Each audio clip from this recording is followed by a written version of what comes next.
Of attraction के basis पे कितने तरह का कोलॉइड होता है?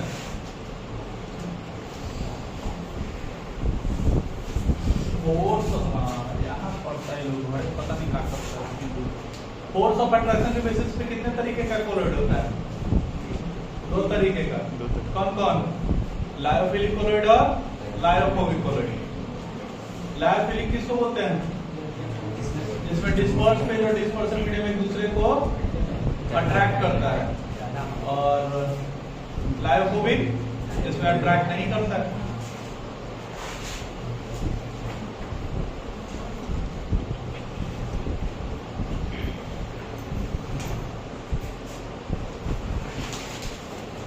प्रिपरेशन ऑफ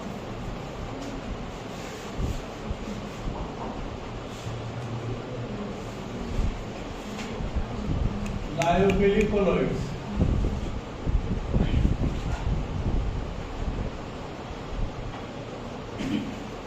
लायोफिलिक कोलॉइड का प्रिपरेशन कैसे होता है? कुछ नहीं है, डिस्पर्स फेज और डिस्पर्सन मीडियम को केवल आपस में क्या कर देना है? मिला देना है, बन जाएगा। These colloids are formed. These colloids are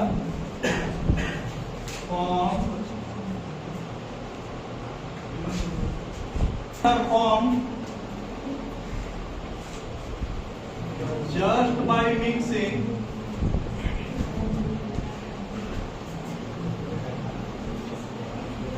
dispersed phase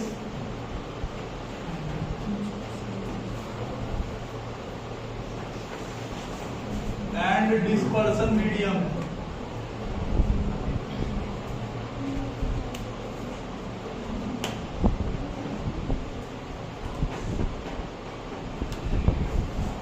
With each other.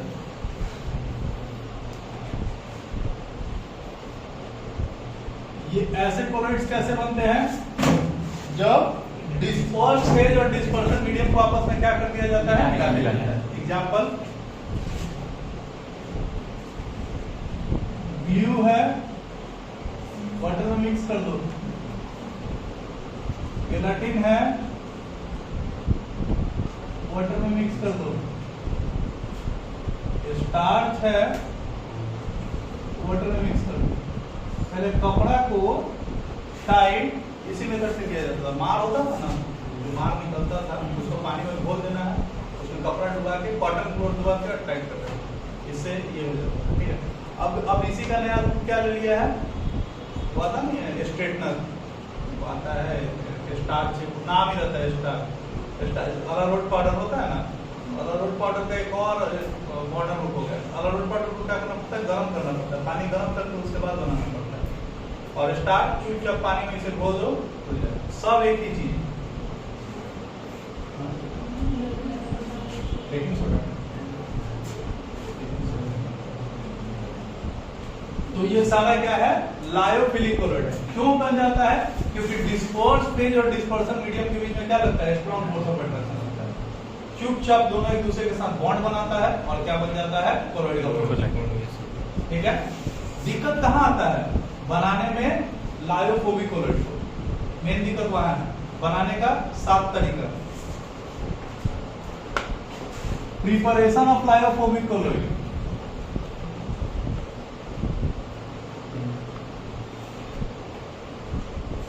Preparation of lyophobic colloids.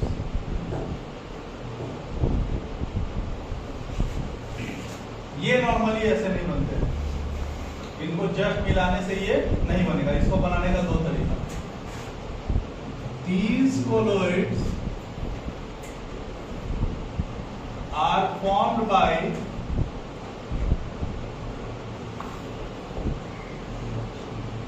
one of the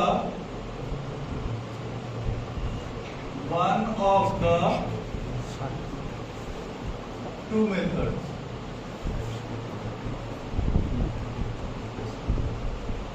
दो में से कोई एक मेथड लगाइए तब ये बनेगा। पहला होता है कंडेंसेशन मेथड। पहला कंडेंसेशन मेथड।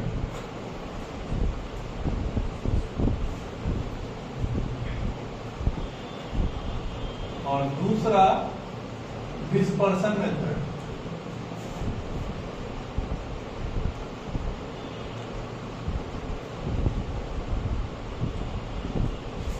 कंडेंसेट करने का मतलब क्या होता है? छोटे छोटे पार्टिकल्स का आपस में इकट्ठा होना, उसको हम लोग क्या बोलते हैं? कंडेंसेशन। और अगर दूसरी भाषा में बात किया जाए तो अगर गैस कन्वर्ट या वाटर वेपर कन्वर्ट करता है किसमें? लिक्विड में, तो इस प्रोसेस को क्या बोला जाता है? Condensation.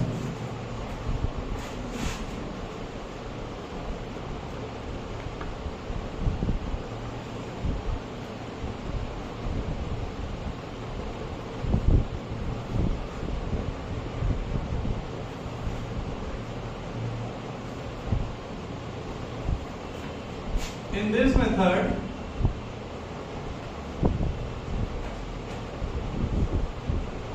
particles of dispersed phase किसको बोलते हैं?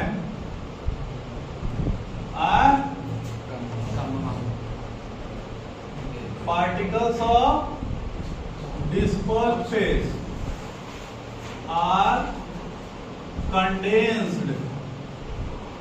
बाकी लोग नहीं बोला, बाकी लोग को नहीं पता है क्या?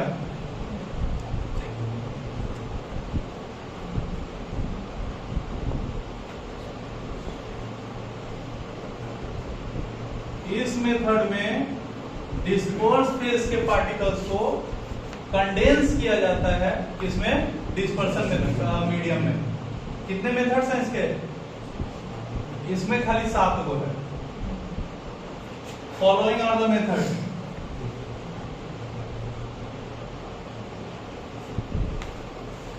Following are the method.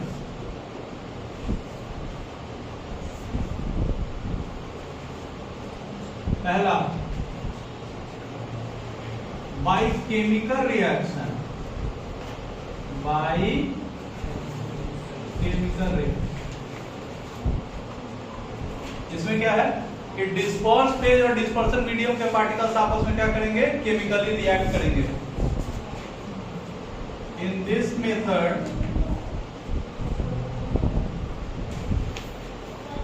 Particles of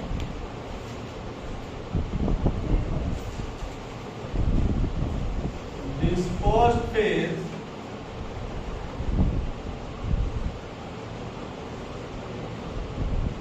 and dispersion medium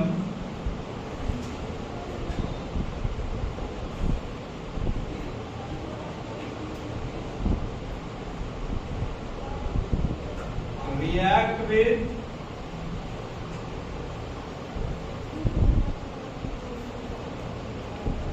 each other। इस मेथड में डिस्पर्स फेज और डिस्पर्सन मीडियम के पार्टिकल्स आपस में क्या करेंगे? रिएक्ट करेंगे। रिएक्ट करने का तरीका 4 गो।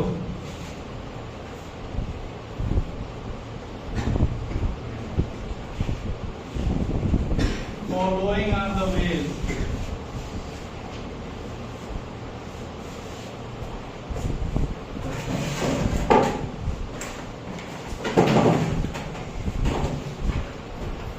पहला,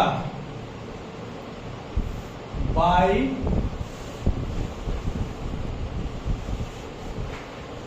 ऑक्सीडेशन। ऑक्सीडेशन का मतलब क्या होता है?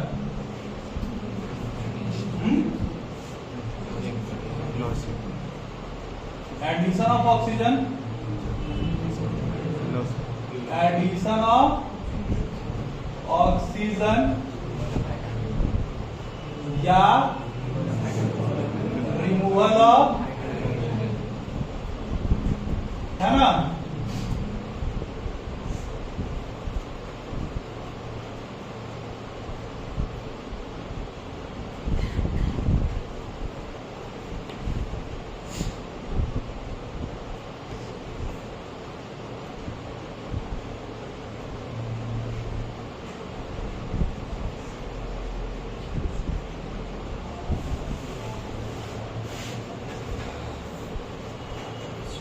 H2S प्लस Br2 बन जाएगा HBr प्लस S। देखो पहले हाइड्रोजन में सल्फर था, अब हाइड्रोजन में सल्फर क्या हो गया? ये जो सल्फर बनता है ना, इसी का कोलोइड बनता है। और यहाँ ब्रोमीन में पहले हाइड्रोजन नहीं था, ब्रोमीन में हाइड्रोजन हो गया, रिडक्शन। यहाँ जो कोलोइड बना है वो किसके चलते बना है? ऑक्सीडेशन के चलते बना है। ठीक है,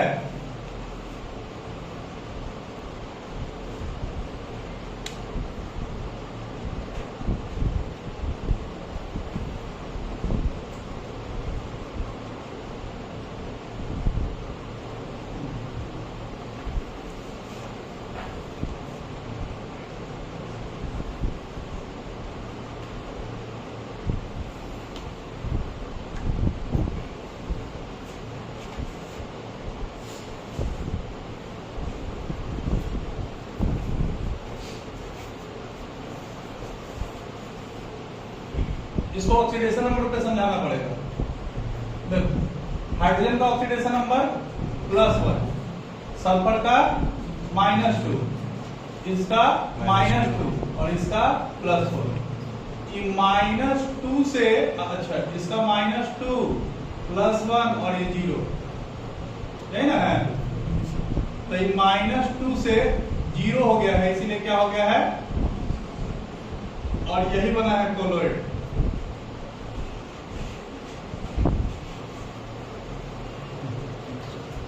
अगर H2S को रिएक्ट करवा दिया जाए HNO3 के साथ, तो बनता है H2O + NO + S, सल्फर। फिर से यहां बना है कोलोइड। यहां हाइड्रोजन सल्फर के साथ जुड़ा हुआ था, हट गया। हाइड्रोजन के हटने को हम लोग क्या बोलते हैं? ऑक्सीडेशन। नहीं, और कहाँ रिडक्शन हो रहा है? रिडक्शन लेके नहीं हो रही है। -2 का +1 कितना है? +5। यहाँ हो रहा है रिडक्शन। तो इन सारे प्रोसेसेस में सल्फर का कोलोइड बन रहा है, और वो प्रोसेस कौन सा हो रहा है? ऑक्सीडेशन। समझ में आ रहा है? इसीलिए इस प्रोसेस को हम लोग को आई कब हुआ है? जब केमिकल रिएक्शन हुआ है। तो केमिकल रिएक्शन में कोलोइड का फॉर्मेशन हुआ है, साथ में ऑक्सीडेशन का प्रोसेस हुआ है। इसीलिए इस प्रोसेस को हम लोग क्या बोलते हैं? Formation of colloid due to oxidation. ठीक है, बाय रिडक्शन का मतलब क्या होता है? Removal of oxygen, addition of hydrogen. और अगर इन दोनों में से ना हो तो एडिशन ऑफ मेटल, यो हटा दो। ऑक्सीडेशन नंबर कंसेप्ट में समझा देते हैं। Colloidal solve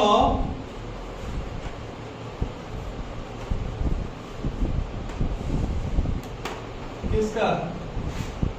colloidal solve gold, silver, platinum can be formed by this method.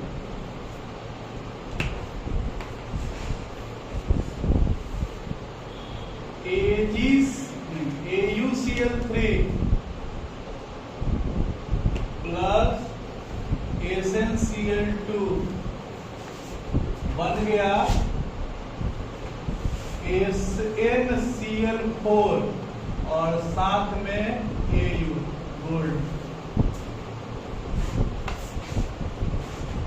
Reduction कैसे हुई है इसमें? क्लोरीन का ऑक्सीडेशन स्टेट -1, 3 का -3, तो गोल्ड का +3, -2 +2, -1 +4 0। +3 से क्या हो गया?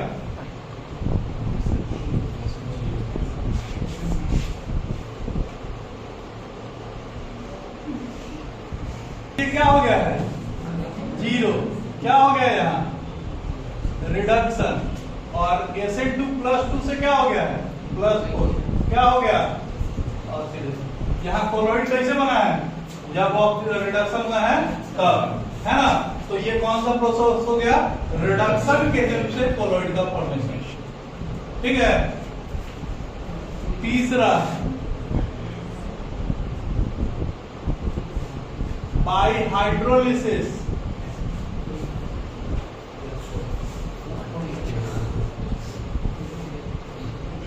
हाइड्रोलिसिस का मतलब क्या होता है, पानी का टूटना, पानी का एडिशन,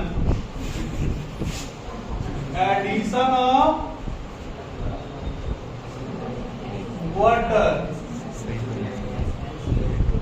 टू अ सबस्टेंस,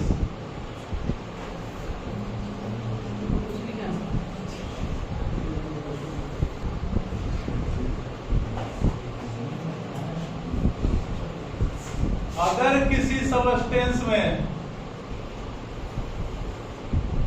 क्या ऐड हो जाए, वाटर ऐड हो जाए, तो इस प्रोसेस को हम लोग क्या बोलते हैं हाइड्रोलिसिस। एग्जांपल देखो FeCl3, ये है फेरिक क्लोराइड, फेरिक क्लोराइड, इसको रिएक्ट करवा दो H2O के साथ, FeCl3 कैसे टूटेगा, Fe3 plus Cl minus, H2O कैसे टूटेगा H प्लस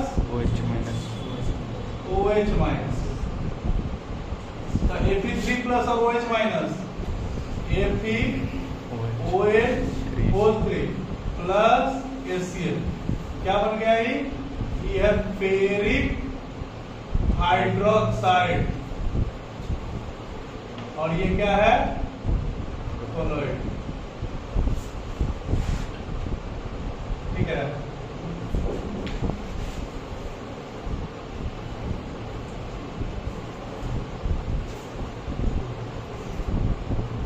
इस सॉल्यूशन, इस सबस्टेंस में क्या ऐड हुआ है, वाटर ऐड हुआ है, क्या बन गया कोलॉइड, इसलिए इस प्रोसेस को हम लोग क्या बोलेंगे hydrolysis.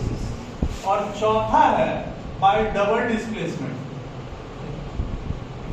Bye double displacement,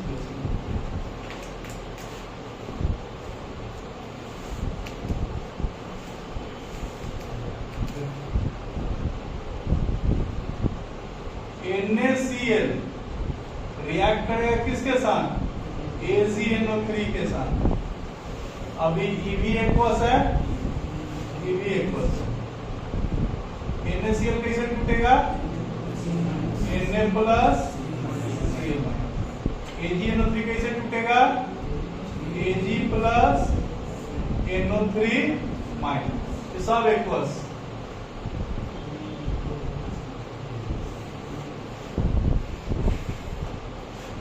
Ag plus और Cl माइनस, AgCl, और साथ में NaNO3 सोडियम नाइट्रेट, ये क्या है एक्वस, और E आ जाएगा कोलॉइड के फॉर्म में या प्रेसिपिटेट के फॉर्म में, कहाँ नीचे, ठीक है।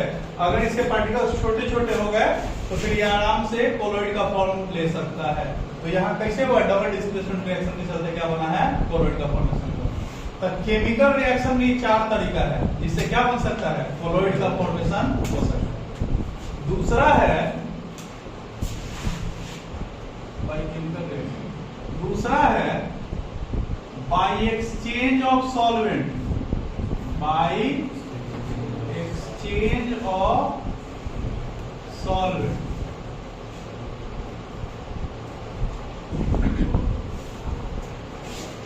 some solutions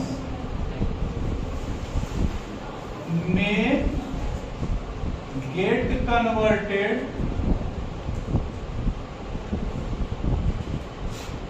into colloids when their solvents are changed.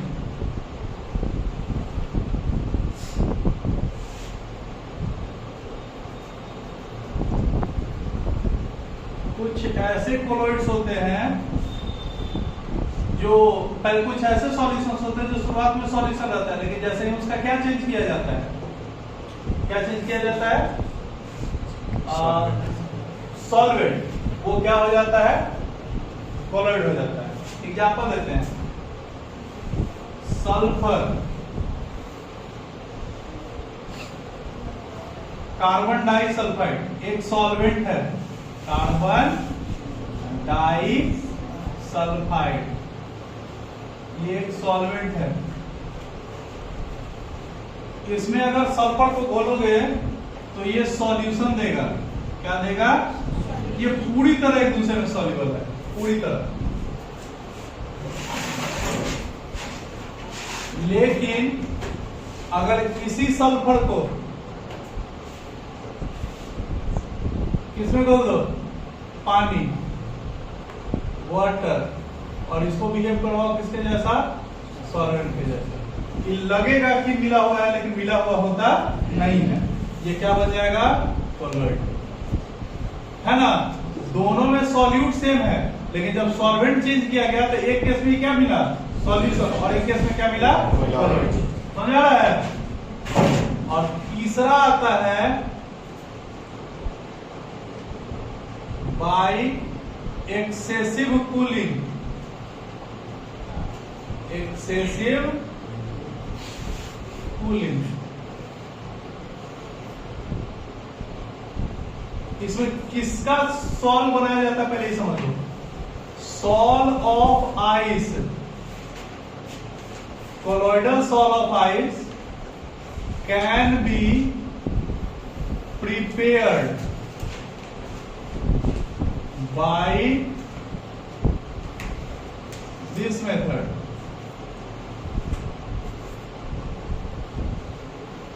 Ice का सॉल बनाया जाता है, मतलब आइस के छोटे छोटे पार्टिकल्स सॉल्वेंट में मौजूद रहेंगे।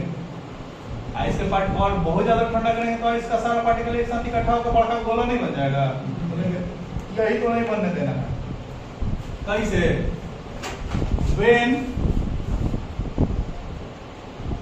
water is mixed with, water is mixed with किसके साथ, क्लोरोफॉर्म और ether,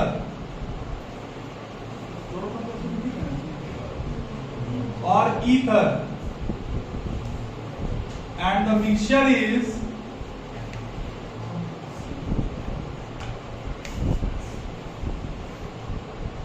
cooled to a very low temperature, very low temperature, then a sol of ice can be obtained। देखो करता क्या है कि काची को पानी को ईथर में डाल देना है, इस सॉल्यूशन को बहुत ठंडा, शुरुआत में लगेगा कि सॉल्यूशन है, इसको ठंडा कर देना है। तो जितने भी आइस के पार्टिकल्स है ना, मतलब वाटर के पार्टिकल्स है, वो छोटे छोटे आइस के पार्टिकल्स में कन्वर्ट कर जाएंगे, लेकिन आपस में मिल नहीं पाएगा। क्यों? क्योंकि उसके बीच में जो ईथर का पार्टिकल था वो इन दोनों को मिलने नहीं देगा। तो वो छोटा छोटा जो आइस का जो टुकड़ा होता है ना, पार्टिकल होता है, वो किसके जैसा बिहेव करता है, कोलॉइडल के जैसा। किस में, ईथर या क्लोरोफॉर्म में। सॉल्वेंट इसमें कौन है, क्लोरोफॉर्म या ईथर, और इसमें सॉल्यूट कौन है, वाटर। ठीक है। अगर कंडीशन ये है कि पानी का अमाउंट कम होना चाहिए, अगर पानी का अमाउंट बहुत ज्यादा हो गया था तब फिर सारा पार्टिकल इकट्ठा होकर बड़ा बड़ा टुकड़ा बन जाएगा। पानी का पार्टिकल क्या होना चाहिए, कम होना चाहिए। ठीक है। तो ये 4 तरीका है, 4 2 6 तरीका काची में, कंडेंसेशन मेथड में। कौन सा? अब आता है डिस्पर्सन मेथड। ठीक है। दूसरा डिस्पर्सन में 3 गो डिस्पर्सन मेथड। डिस्पर्सन का मतलब क्या होता है, छिटा जाना। नहीं, लाइट का पार्टिकल है, लाइट का कोई रे है, और अगर वो किससे पार करता है, प्रिज्म वगैरह से पार करता है, 7 कलर में टूट जाता है, डिस्पर्सन। एक टॉपिक आता था चौथा, पांचवा, छठा में नहीं पढ़ता था, डिस्पर्सल ऑफ सीड। नहीं, आजकल तो नहीं, लेकिन गर्मी के दिन में देखो सेमड़ के बिया जने तने उड़ी चलता है। नहीं, रोमानिया वो क्या है, वो भी एक तरीके का डिस्पर्सल ऑफ सीड है, नहीं है? आदमी भी डिस्पर्सल करता है, गाय भी डिस्पर्सल करता है, कौवा बानर सब डिस्पर्सल करता है ना? डिस्पर्सल का मतलब ही होता है क्या, छिटा जाना। नहीं, डिस्पर्सन मेथड में क्या होता है, सॉल्यूट के जो पार्टिकल या डिस्पर्स फेज के जो पार्टिकल्स होंगे वो छिटा जाएंगे काची में, डिस्पर्सन मीडियम में। इन दिस मेथड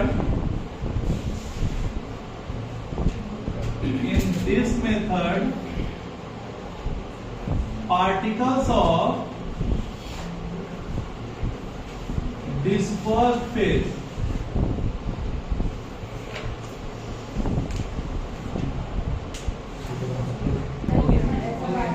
चल भाई, in this method particles of dispersed phase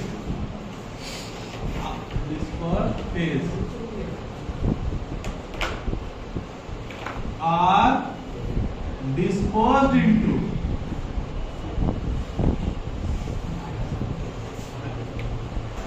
dispersion medium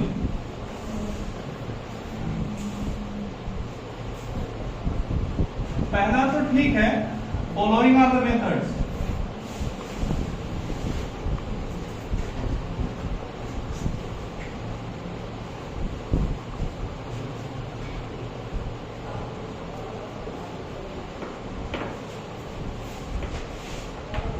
तीन तरीका है इसमें, by the use of colloidal mill, दूसरा है ब्रेडिंग शार्प मेथड, और तीसरा है पेप्टाइजेशन। ये तीन तरीका है, ये टॉपिक खत्म हो जाएगा। फिर इसके बाद ऊपर में प्यूरिफिकेशन ऑफ कोलोइड, एक क्लास और हेल्प ऑफ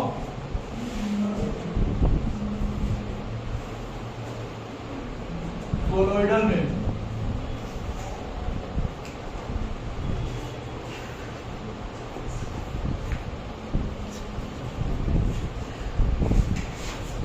इससे बनाया किसको जाता है, पहले समझो। इससे बनाया जाता है इंक, पेंट, वार्निश, इन सारे चीजों। This method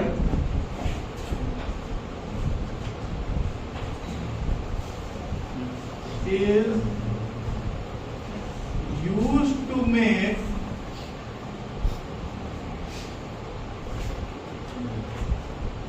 ink, dye, paint, varnishes, varnish समझते हो? हाँ, चाहे लकड़ी वाला जो पेंट होता है ना, उसको वार्निश करा जाता है। ठीक है, कैसे बनाया जाता है, ये कोलोइडल मिल लिया जाता है, इसको हम लोग बोलते हैं कोलोइडल टैंक।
डायग्राम कर लो सर।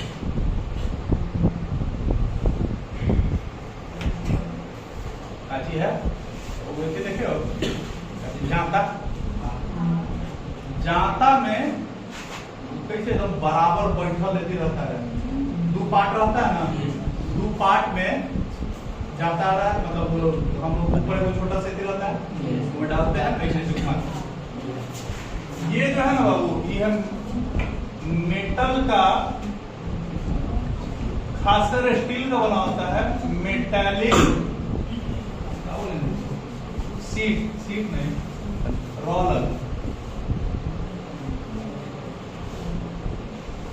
जाता जैसा है ना वो इसमें मेटालिक रोलर है।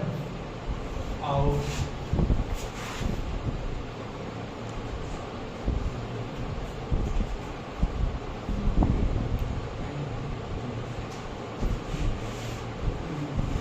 बीच बीच में नहीं है।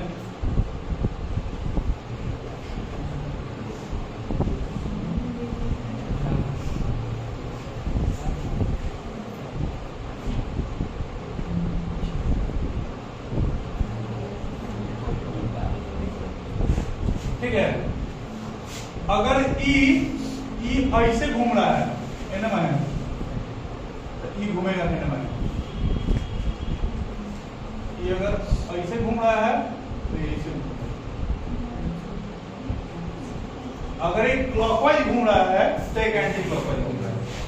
ठीक है, अब बहुत तेजी से इसमें ये जो बीच वाला पाइप है, इसमें डाला क्या होता है, इसमें डालते हैं लोग तेल, ऑयल प्लस डाई। डाई का मतलब क्या होता है, कलर।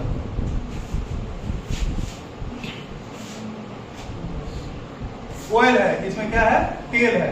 अगर नहीं हो रहा है तो एक बूंद पानी में पानी रख के इसमें डालोगे तो पानी के ऊपर जाएगा, इसका मतलब कि ये तेल का है।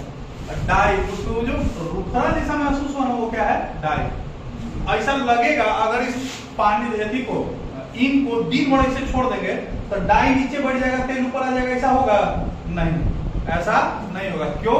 क्योंकि ऐसा लगेगा कि होमोजीनियस मिक्सचर है, लेकिन होमोजीनियस है नहीं। कोलॉइड क्या होता है, हेट्रोजीनियस होता है। अब क्या करना है कि जब इसको यूं करते हैं ना तो इसमें का तेल जो होता है वो क्या हो जाता है, उड़ जाता है, क्या बच जाता है, डाई। अब किया क्या जाता है कि इन दो प्लेट्स के बीच में, मेटालिक रोलर प्लेट्स है, इसको ऐसा लिखो, मेटालिक रोलर प्लेट है। अब वो भारी भारी प्लेट होता है, रोटेटिंग इन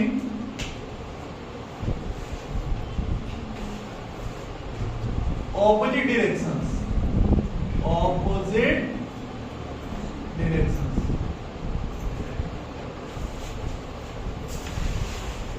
अब इसके बीच में वो जब डाला जाता है क्या, डाई प्लस ऑयल, तो ये थोड़ा बड़ा बड़ा होता है, लेकिन पिसा के एकदम महीन महीन पार्टिकल में आ जाता है और लगता है कि आपस में क्या है, मिला हुआ है। समझ आ गया? इससे इन सारे चीजों को तैयार किया जाता है।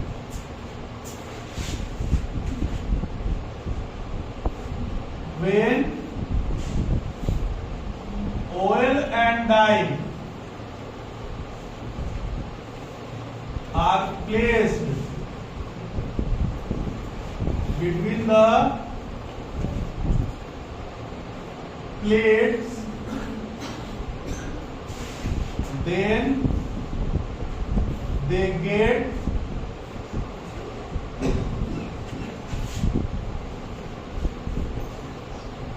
dissociated into smaller particles,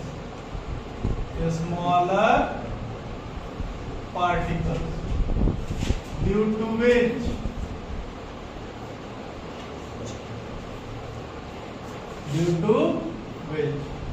a colloidal solve of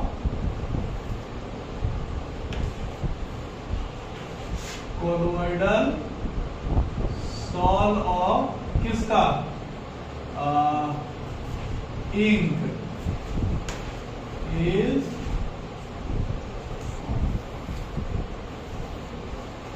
समझ आया?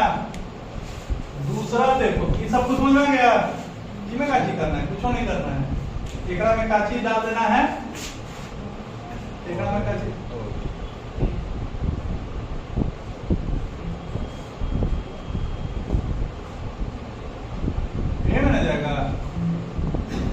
इसमें जगह है, इसमें निकल जाएगा, इसमें निकल जाएगा, और निकल जाएगा, जाके क्या हो जाएगा, पिसा जाएगा, छोटे छोटे पार्टिकल्स में आ जाएगा। ठीक है, इसको हम लोग बोलते हैं colloidal tank. Colloidal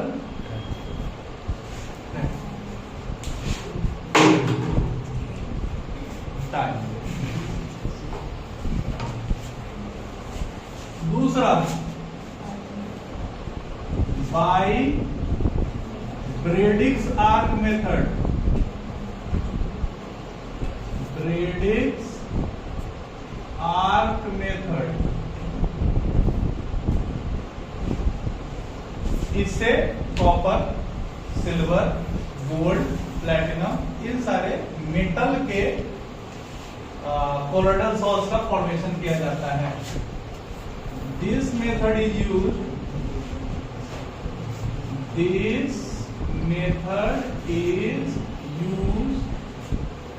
to form colloidal solid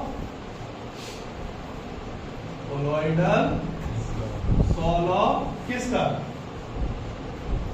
copper, gold, silver, platinum, ETC। देने वाले आदमी का नाम ब्रेडिंग।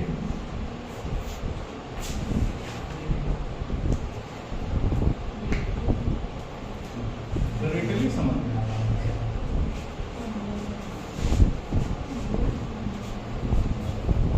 ये एक डबल लेयर्ड टैंक होता है।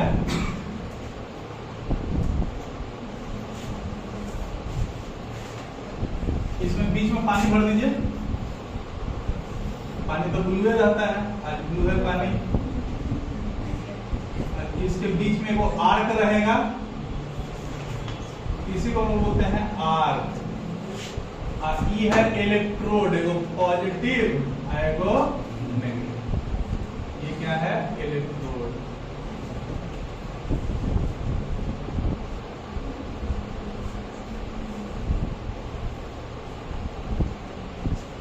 और इसमें है पानी। वोल्टेज बहुत ज्यादा रखना पड़ता है। और इस डबल लेयर में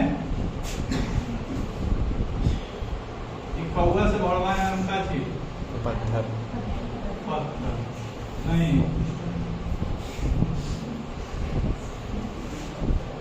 देख रहे हो कितना अच्छा कौवा है, लाइन से पत्थर बन गए हैं।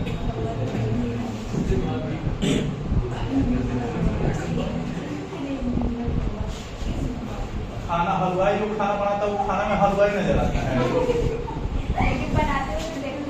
आप शादी ब्याह में पहले जाते हैं हलवाई को खाना बनाते हैं, मतलब सारा ब्याह आपके घरे में।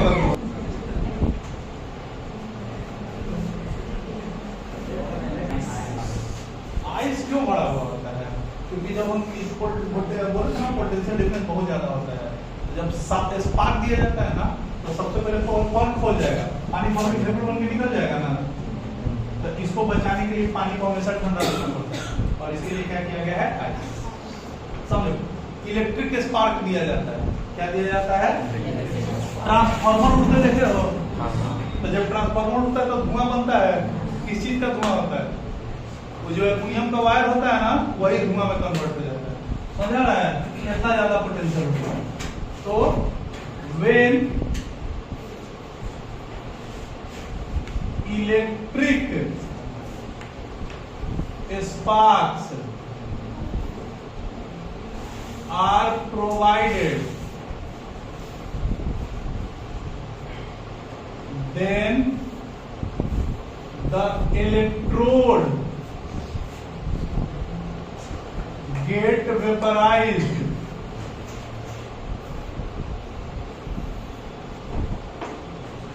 and get converted into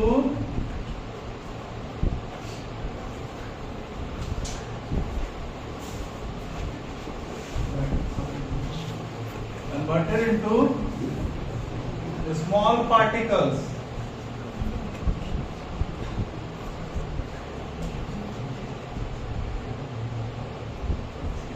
and they get dissolved into किसमें? Water, forming the colloidal salt. देखो, अगर हमको सिल्वर का क्या बनाना है, सॉल्व बनाना है, तो ये इलेक्ट्रोड ले लेंगे काची का, सिल्वर का. अगर गोल्ड का बनाना है, गोल्ड का ले लेंगे. इलेक्ट्रिक स्पार्क देंगे, किसमें कन्वर्ट करेगा? वेपर में. वेपर में कन्वर्ट करेगा तो अगले काची मिल जाएगा, पानी में नहीं.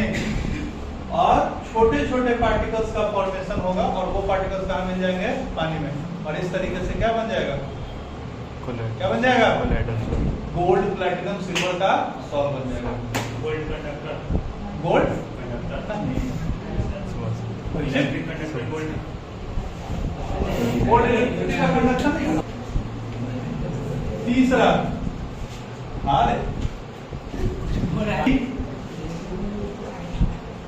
Peptide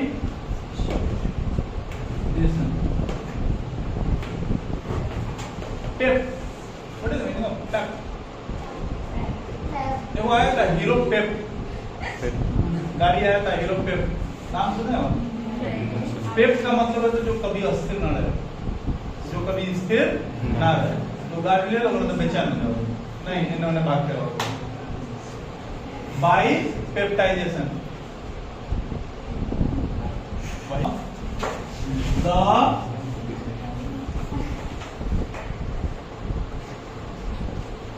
of freshly prepared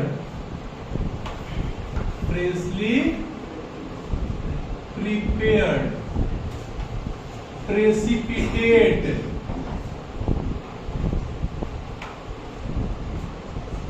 into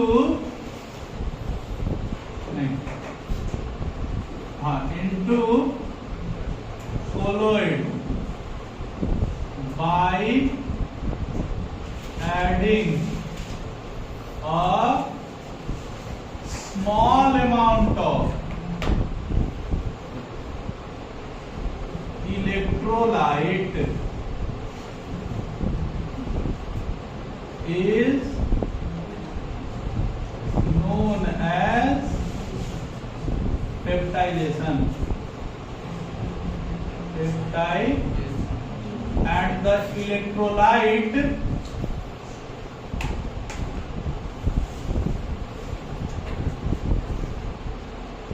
is known as peptizing agent.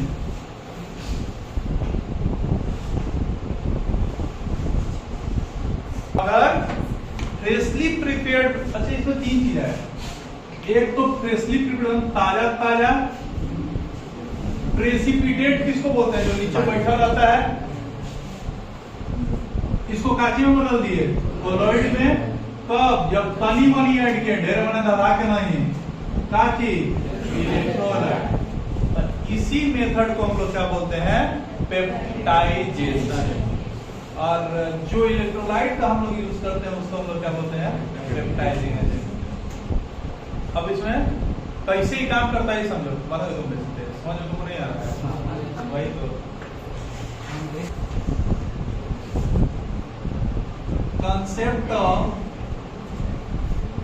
किसका?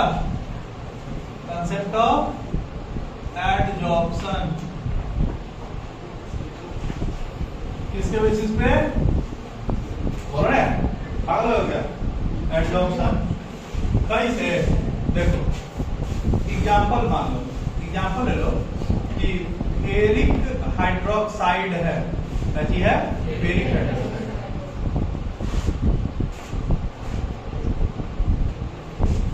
A precipitate of ferric hydroxide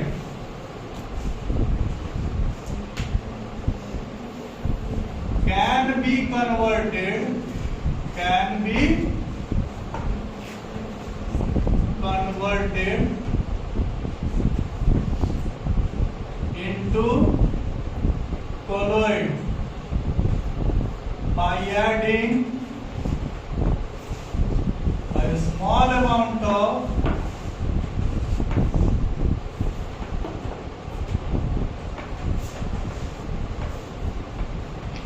ferric chloride.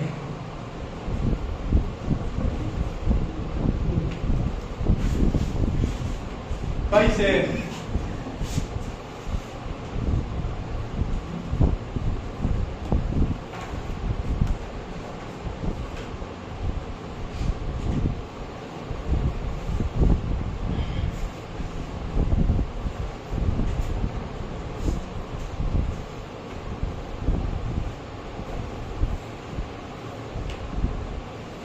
इस ब्लू वाले से हम दिखा रहे हैं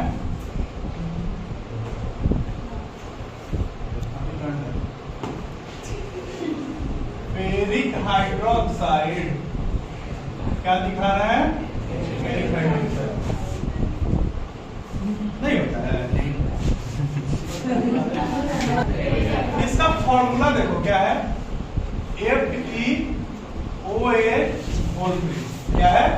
FeOH3। इसमें क्या ऐड किया गया है? FeCl3।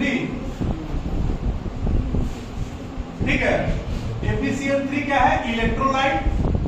ये कैसे, इलेक्ट्रोलाइट किसको बोलते हैं? जो अपने आयंस में टूट सके। तो ये कैसे टूटेगा? Fe3+ और इन दोनों में कुछ कॉमन है। ये कैसे टूटेगा? Fe3+ और OH-। इन दोनों में कुछ कॉमन है, Fe3+। जितने भी Fe3+ वाले पार्टिकल होंगे वो सारे इसके ऊपर जाके क्या हो जाएगा? एडजॉर्ब हो जाएगा।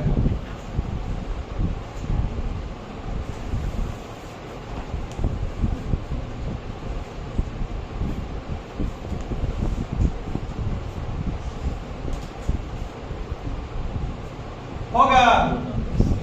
और हम लोग जानते हैं कि same charge attract each other. नहीं,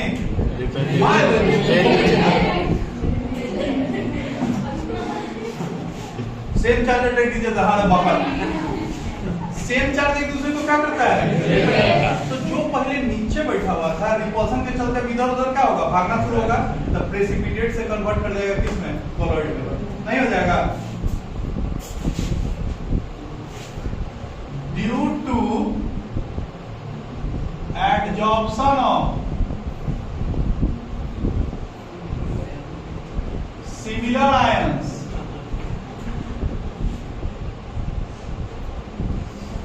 there is a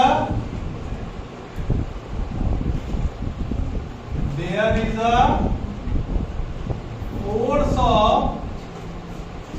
repulsion between them. Force of repulsion between them, due to which they get converted into colloid। पहले कहाँ बैठा हुआ था? प्रेसिपिटेट बन के नीचे। अब काची बन जाएगा? कोलॉइड। अब पूरे जगह फैल जाएगा। नहीं, चलो क्वेश्चन लिखो तुमको।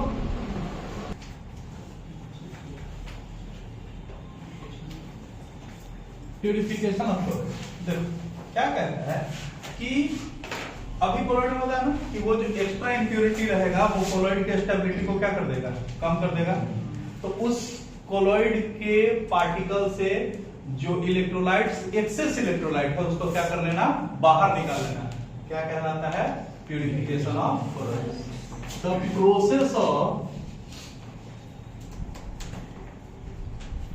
The process of removal of excess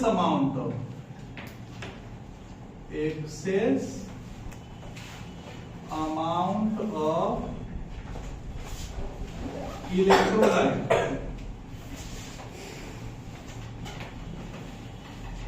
from a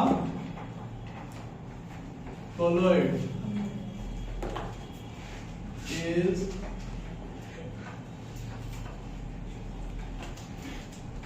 known as क्या प्यूरिफिकेशन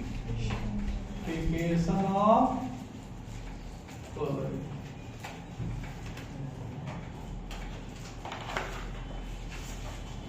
तीन तरीका है इसको करने का। Following are the methods.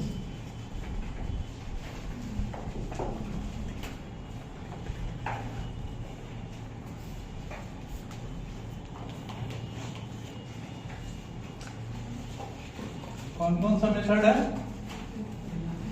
पहला डायलिसिस, DIALYSIS।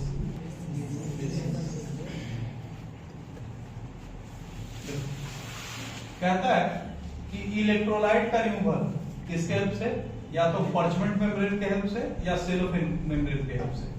ठीक है, the removal of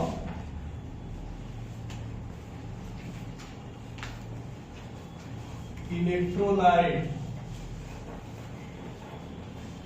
by the help of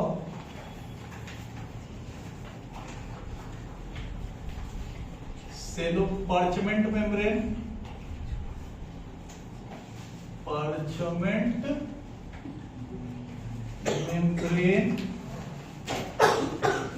और बचेगा सेलोफेन मेम्ब्रेन।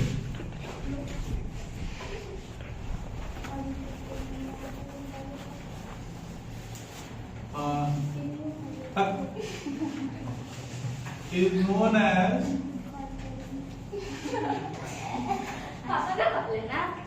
तो क्या करना है? पार्चमेंट मेम्ब्रेन या सेलोफेन मेम्ब्रेन के हेल्प से अगर क्या रिमूव किया जा रहा है, क्या रिमूव किया जा रहा है? इलेक्ट्रोलाइट को। क्या बोलते हैं इसको? डायलिसिस। क्या चीज रखना है? पानी। एक लीड है, ढक्कन है, इसके ऊपर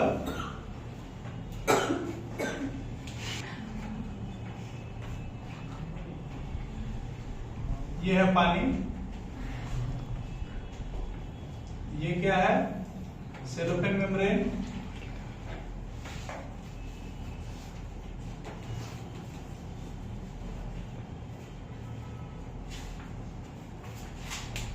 टमाटर रखा गया।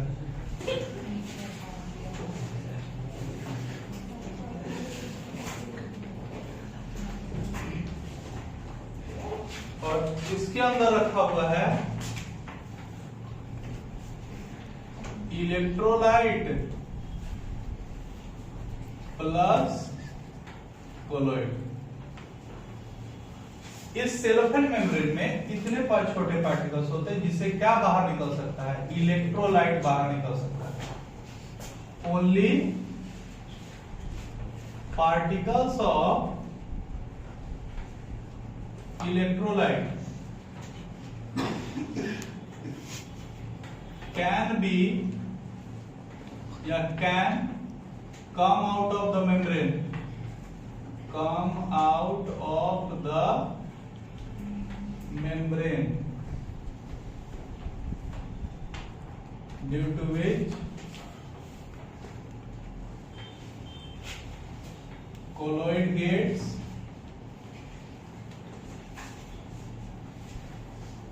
free from the excess electrolyte। देखो होता क्या है, डायलिसिस क्यों किया जाता है? पता है ना, जिसका किडनी खराब हो गया उसका डायलिसिस हो रहा है। डायलिसिस क्यों हो रहा है समझ। हमारे यूरिन में पाया जाता है यूरिया, और वो है एक इलेक्ट्रोलाइट। अगर किडनी सही से फंक्शन नहीं करेगा तो वो पानी से यूरिया को बाहर नहीं निकलता है। ठीक है, यूरिया अगर बाहर नहीं निकलेगा तो वो किसमें मिला रह जाएगा? ब्लड में। अब ब्लड में अगर यूरिया बाहर मिला रह जाएगा तो यूरिया, ब्लड क्या है? कोलोइड। कोलोइड में जब इलेक्ट्रोलाइट रह जाएगा तो वो सारा इलेक्ट्रोलाइट को कहाँ बिठा देगा? नीचे। एक जगह थक्का जम जाएगा, इंसान क्या हो जाएगा? मर जाएगा। ठीक है, तो उसको बचाने के लिए कि ये पूरा एक जगह प्रेसिपिटेट ना कर जाए, एक्सेस इलेक्ट्रोलाइट को क्या किया जाता है, बाहर निकाला जाता है, यानी आपके शरीर से यूरिया को क्या किया जाता है, बाहर निकाला जाता है। This process is known as what, dialysis. समझ में आ रहा है? ये बड़ी लंबा समय लेता है, ये आधा घंटा 1 घंटा में नहीं होगा, इसमें समय लगेगा। इस प्रोसेस को तेज करने के लिए अगर हम लोग इलेक्ट्रिसिटी का सहारा ले लेते हैं तो this process is known as electrodialysis. क्या है? तो दूसरा जो प्रोसेस है बाबू वो क्या है, electrodialysis.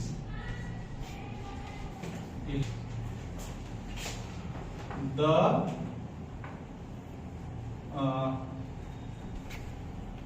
Process of dialysis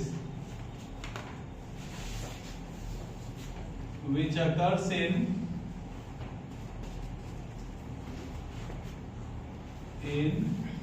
presence of किसके, electricity is known as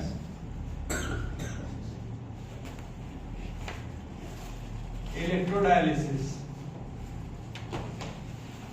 अगर डायलिसिस के प्रोसेस को किसमें कर दिया जाए, तो इसको हम लोग क्या बोलते हैं, इलेक्ट्रोडायलिसिस।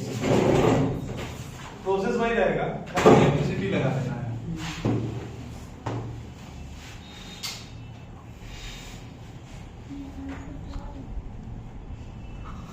और तो बोलिए ना, वो जो है वाटर और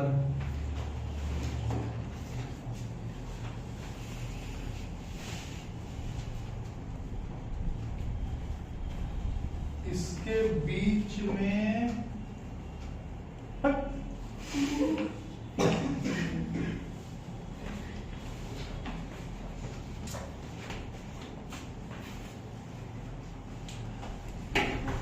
एक ये है और एक ये है।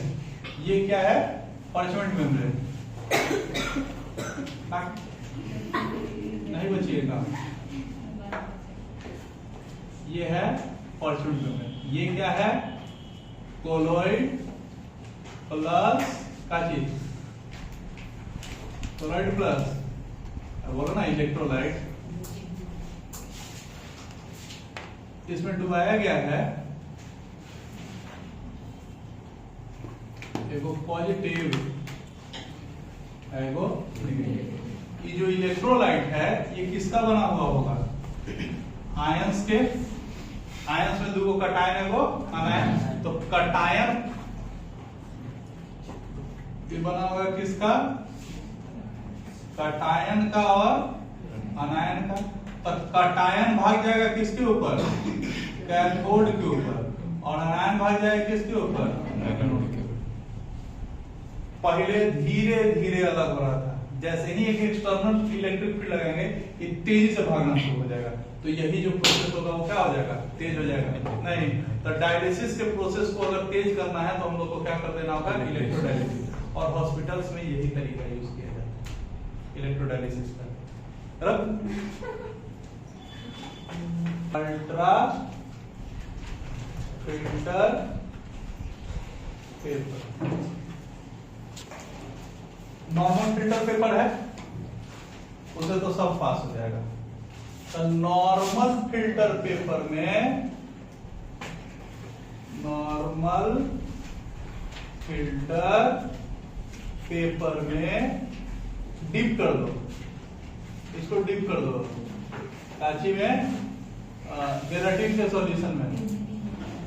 गेलाटिन का स्वाद है, इसमें डुबा दोगे पूरा जेल नियर चावल लग जाएगा। लेकिन जैसे ही पानी में डालोगे वो सारा जेल क्या हो जाएगा, बह जाएगा। तब फिर इसको क्या कर देना है, किसमें डुबा देना है, डिप करना है। किसमें, फॉर्मल्डिहाइड। इस समय ये क्या रहेगा, बिल्कुल सॉफ्ट रहेगा और अनफिट फॉर यूज है, इस समय यूज नहीं किया जा सकता। ऐसा नहीं कि उसका प्रॉपर्टी नहीं है, लेकिन जैसे ही पानी को उसे ढालेंगे या क्लोराइड डालेंगे वो बह जाएगा। नहीं तो इसमें क्या करेंगे, डीप कर देंगे। किसमें, फॉर्मल्डिहाइड में। फॉर्मल्डिहाइड को हम लोग मीथानॉल भी कहते हैं। आज जैसे ही इसमें डुबाएंगे नहीं क्या हो जाएगा, हार्ड हो जाएगा। और अब इसको यूज किया जा सकता है।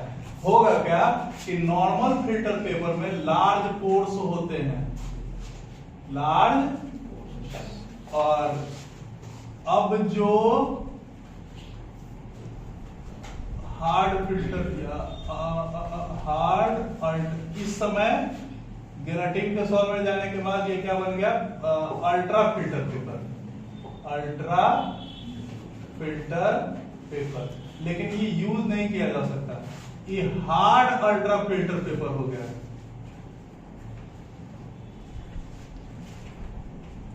और इसमें जो होंगे वो स्मॉल पोर्स होंगे, पोर्स एकदम छोटा होगा। इस पोर्स से केवल क्या पास कर सकता है, electrolyte can pass, but colloids can't। इसी को हम लोग क्या बोलते हैं, प्यूरिफिकेशन ऑफ colloids।